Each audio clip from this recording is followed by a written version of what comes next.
আলকামার স্ত্রী আল্লাহর নবীর কাছে এসে বলে, ও পয়গম্বর, আপনার অনেক সাহাবী মৃত্যু সজ্জায় সজ্জিত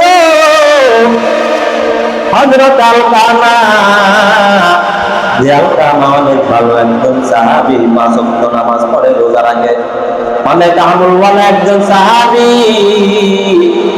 হুজুর সাল্লাল্লাহু আলাইহি ওয়াসাল্লাম বেলাল রাদিয়াল্লাহু তাআলা আনহু সহ মোট 4 জনকে পাঠিয়ে দিল কালিমা তাওহীদ দেওয়ার জন্য। ওই 4 জন সাহাবীকে বলে, ও সাহাবীরা, তোমরা তাড়াতাড়ি যাও, আলকামার ঘরে যাও, আলকামার ঘরে যাইয়া তাকে কালিমার তাওহীদ দাও। সে নাকি কালিমা তার মুখ দিয়ে বের হয় না, মৃত্যু সজ্জায় সজ্জিত। বেলাল রাদিয়াল্লাহু তাআলা আনহু সহ মোট 4 জন সাহাবী তারা আলকামার ঘরে চলে গেল।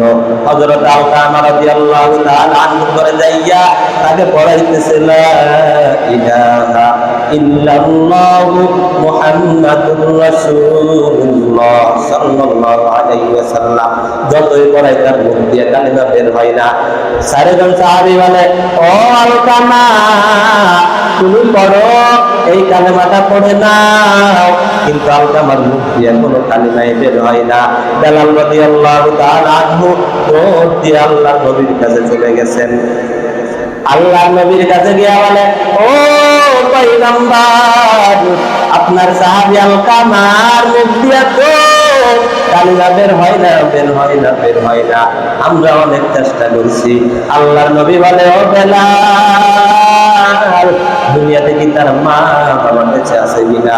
বেলাল রাদিয়াল্লাহু তাআলা আনহু বলেন, ও পয়গম্বর, আমার জানা মতে দুনিয়াতে তার বাবা বেঁচে নাই, তবে তার মা দুনিয়াতে বেঁচে আছে। আল্লাহর নবী বলে, ও বেলাল, তাড়াতাড়ি যাও, বেলাল, আলকামার মাকে খবর দাও, কারণ আলকামার মা মনে হয় তার উপর মনে কষ্ট আছে। যাও যাও, তাড়াতাড়ি আলকামার মাকে খবর দিয়ে নিয়ে আসো। বেলাল রাদিয়াল্লাহু তাআলা আনহু বলেন, ও পয়গম্বর, আলকামার মা তো অনেক বৃদ্ধ হয়ে গেছে, আমি জানি না সে কি আসতে পারে কিনা, আমি সঠিক বলতে পারবো না। আল্লাহর নবী বলে, ও বেলাল, তুমি আলকামার মায়ের কাছে যাও, তাকে সুন্দর করে বলবা, ও আলকামার মা, আল্লাহর নবী আপনাকে স্মরণ করছে, যদি দেখো সে আসতে পারে তাহলে আসবে, যদি দেখো সে আসতে না পারে তাহলে আমি নিজেই তার বাড়িতে যাব। বেলাল রাদিয়াল্লাহু তাআলা আনহু আলকামার মায়ের কাছে গিয়ে বলে, ও আম্মা জান, আপনি কি আলকামার মা নাকি? বলে, হ্যাঁ, আমি আলকামার মা।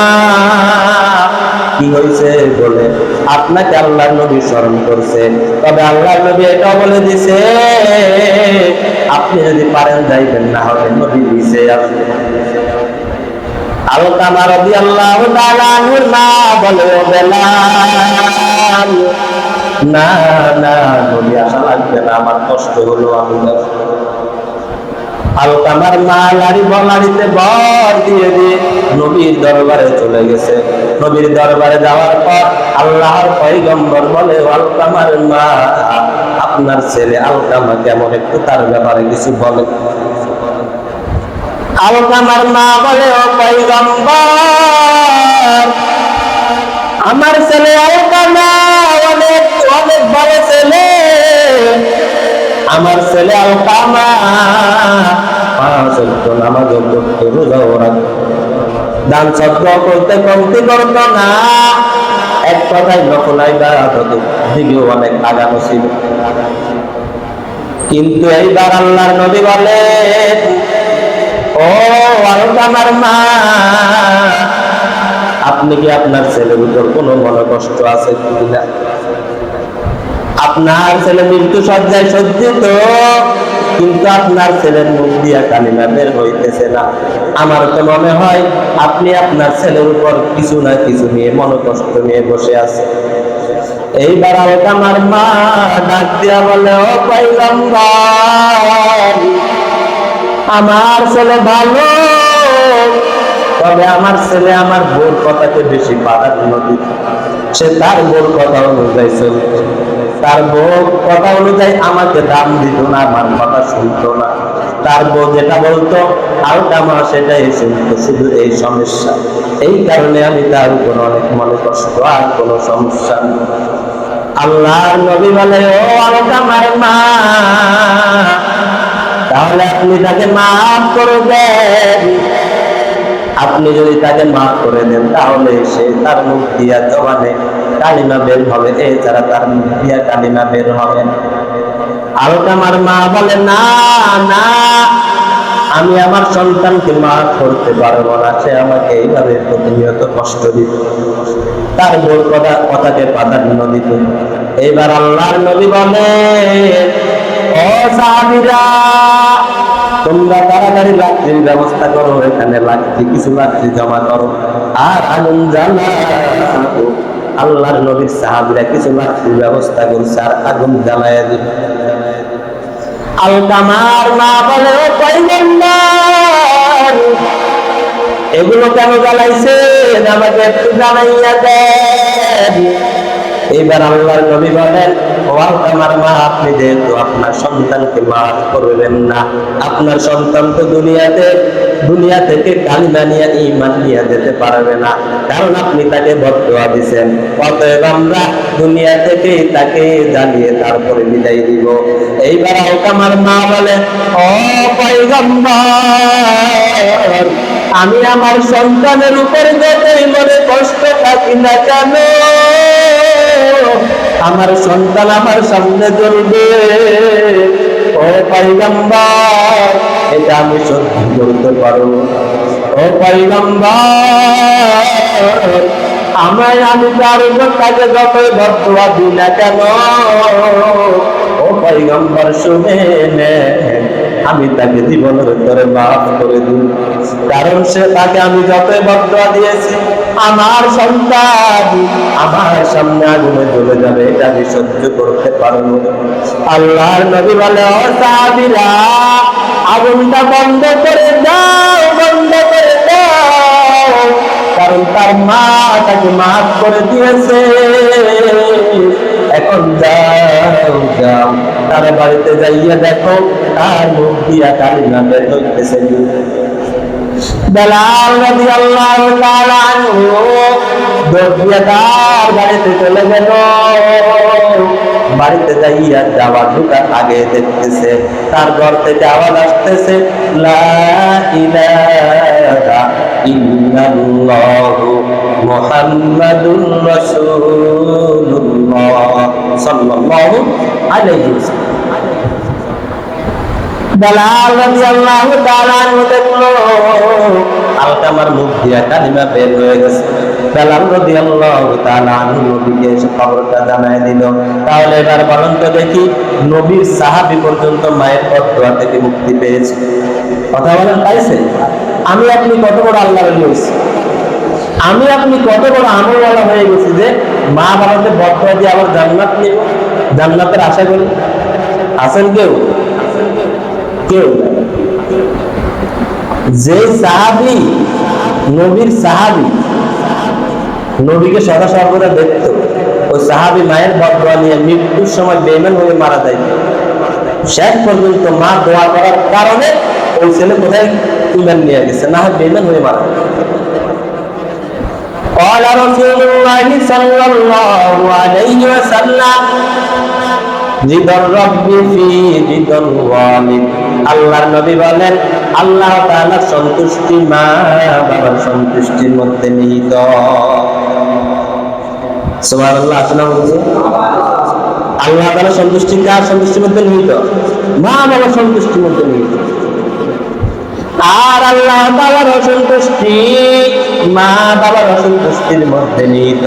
তাহলে এবার বলেন, আপনি যদি আল্লাহ তাআলাকে খুশি করতে চান, মা বাবাকে খুশি করা লাগবে কি লাগবে না?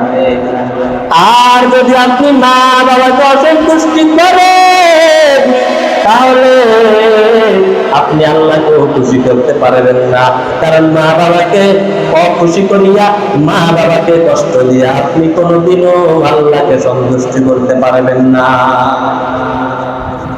এই জন্য আগে মা বাবাকে খুশি করতে হবে, সন্তুষ্ট রাখতে হবে। আপনি অনেক টাকাওয়ালা পয়সাওয়ালা মেয়েকে বিবাহ করেছেন, বিবাহ করার পর আপনি তাকে নিয়ে ঢাকা থাকেন, চট্টগ্রামে থাকেন, শহরে থাকেন, অথচ আপনার মা আপনার বাবা বাড়ির মধ্যে কত কষ্ট করে আপনার কোনো খবর নাই। তারা বাড়িতে কত কষ্ট করে ঘুমায়, শীতকাল আসলে বাড়িতে ঠিক মতো লেপ নাই, কম্বল নাই, ঘুমাইতে অনেক কষ্ট হয়। অথচ আপনি ঢাকা শহরে কত আরাম করে ঘুমান। আপনি আপনার স্ত্রীকে নিয়ে বাড়িতে থাকেন না, কারণ আপনার স্ত্রীর কষ্ট হবে। তাহলে বলেন তো দেখি, আপনি আপনার মা বাবা থেকে আপনার স্ত্রীকে বেশি প্রাধান্য দিচ্ছেন কি দেন না? আপনি আপনার স্ত্রীকে প্রাধান্য দিচ্ছেন, অথচ মা বাবাকে অসন্তুষ্ট করে জান্নাত পাওয়া যাবে না। এজন্য মা বাবাকে বদয়া দেওয়া যাবে? মা বাবা বদয়া নেওয়া যাবে? যাবে না। আপনার মা বাবা আপনার নিকট বৃদ্ধ হয়ে গেছে, আপনি অনেক সময় বিরক্ত হয়ে বলেন এখনো সে কেন দুনিয়া থেকে যায়,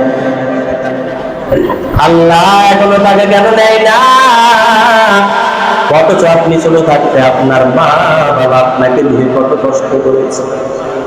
আপনি যখন রাত্রে আপনার মায়ের পাশে ঘুমান, আপনি আপনার মায়ের পাশে প্রস্রাব করে দিয়েছেন, আপনার মা আপনাকে অপর জায়গায় শোয়াইছে, শুকনো ভিজা জায়গায় বাথরুমে, আবার ওই জায়গায় যখন প্রস্রাব করে দিয়েছেন, আপনার মা আপনাকে ওই জায়গা থেকে আবার শুকনো জায়গায় শোয়াইছে, আবার আপনি ওই জায়গায় পেশাব করে দিয়েছেন, কিন্তু আপনার মা ভিজা জায়গায় শুইয়া আপনাকে ভালো জায়গায় শোয়াইছে।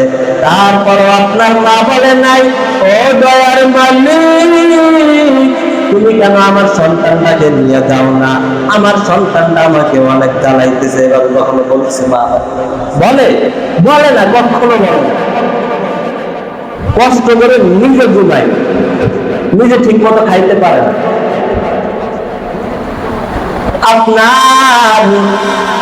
আপনাকে আপনার মা কোলে নিয়ে খানা খাইতে বসছে, খানা খাইতে বসার পর আপনি হঠাৎ করে আপনার মায়ের কোলে পায়খানা করে দিয়েছেন, অথচ আপনার মা খানা খাইতে বসছে। বলেন তো দেখি, তখন আপনার মা আপনাকে নিয়ে যায় নাকি তখনও খানা আপনাকে নিয়ে সুন্দর করে পায় পরিষ্কার করে? তারপরও বলে না, কেন এত জ্বালা দিতেছে আমরা? এইটা বলে না মা। কিন্তু আপনি কি বলেন? আপনার মা বাবা বৃদ্ধ হয়ে গেলে আপনার নিকট যখন কোন একটা কথা জিজ্ঞাসা করে দিয়ে আপনি বিরক্ত হয়ে যান, অথচ আপনি ছোট থাকতে যখন রাস্তা দিয়ে হেঁটে যান, তখন আপনি আপনার বাবাকে বলেন, ও বাবা, গাছের মধ্যে এটা কি দেখা যায়? আপনি বলেন পাখি। আপনি কি বলেন? পাখি। আপনার সন্তান ওই বৃদ্ধ বাবাকে বলে, ও বাবা, এই গাছের মধ্যে জিনিসটা কি? বলে এটা পাখি।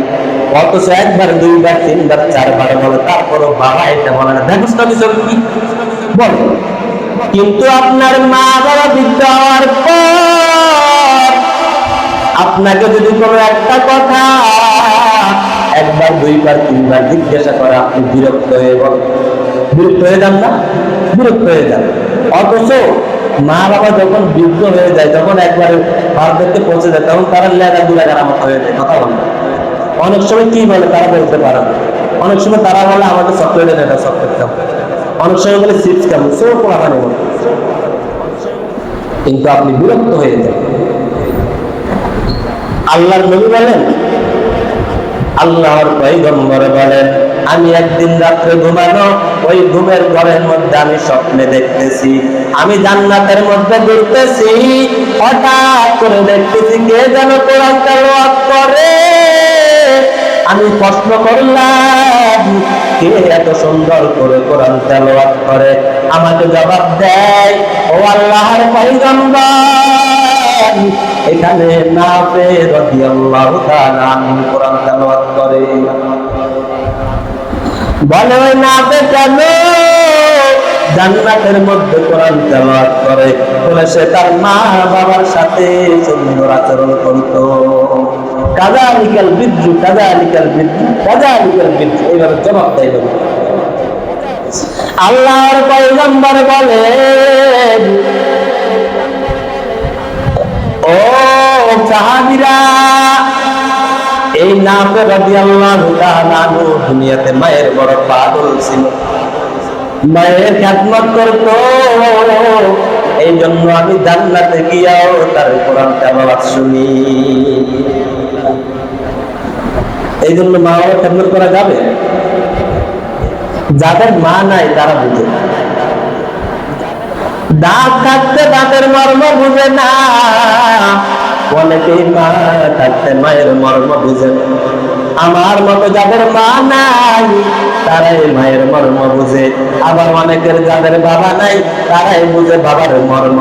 এখনো যাদের মা বাবা আছে মায়ের খেদমত করেন, মা বাবাকে প্রাধান্য দেন, মা বাবার কথার উপর কারো কথাকে প্রাধান্য দিয়েন না।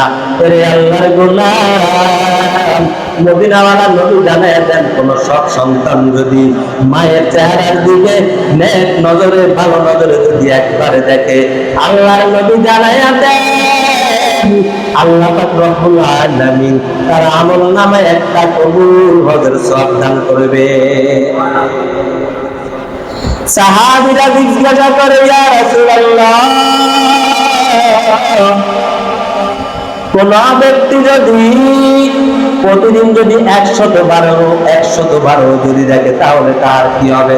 তাহলে কি তার 100 বার কবুল হজের সওয়াব হবে কিনা? পয়গম্বর জানায় দেন, ও সাহাবীরা, কোন ব্যক্তি যদি 100 বারও যদি তার মায়ের দিকে নজরে তাকায়, তারপরেও আল্লাহ পাক তাকে 100 কবুল হজের সওয়াব দান করবে। অথচ এটা বলেন নাই দুনিয়াতে আর কারো চেহারার দিকে তাকাইলে কবুল হজের সওয়াব হবে, কিন্তু মায়ের কথা বলেছেন, মা বাবার কথা বলেছেন। আর কার কথা বলছেন? বলেন না। এই জন্য এখনো যারা মা বাবার কথার উপর বউয়ের কথার প্রাধান্য দেয়, তাদের কাছে আমার হাত জোর করে বলতেছি আমি, যে আপনি এমন করিয়েন না। আপনি এখন যে পর্যায়ে আছেন, বিশ্বাস করেন আপনি এই পর্যায়ে আছেন আপনার মা বাবার দোয়ার কারণে। হয়তো সামনে আপনি আপনার মা বাবা বলছেন যে তুই বের হয়ে যা ঘর থেকে, এইভাবে হয়তো আপনাকে বিভিন্ন ধমক সামনাসামনি মা বাবা দিচ্ছে, কিন্তু আবার আধারে গিয়ে আপনার মা আল্লাহর কাছে দোয়া করছো, মালিক আপনি আমার সন্তানটাকে হেফাজতে রাখি, ও আল্লাহ তুমি আমার সন্তানকে সকল বিপদ আপদ থেকে হেফাজত করিও। সামনাসামনি হয়তো বা দেখছেন আপনাকে চিল্লাচিল্লি করে, কিন্তু আধারে গিয়ে আবার কি করে? দোয়া করে আল্লাহর কাছে, আল্লাহ যে কথাটা বলছি তারপরে এই কথাটা পালাইও না। এই জন্য মা বাবা যদি কেউ খেদমত করে তার থেকে বিপদ আপদ দূর হয়ে যাবে, বালা মুসিবত কি হয়ে যাবে?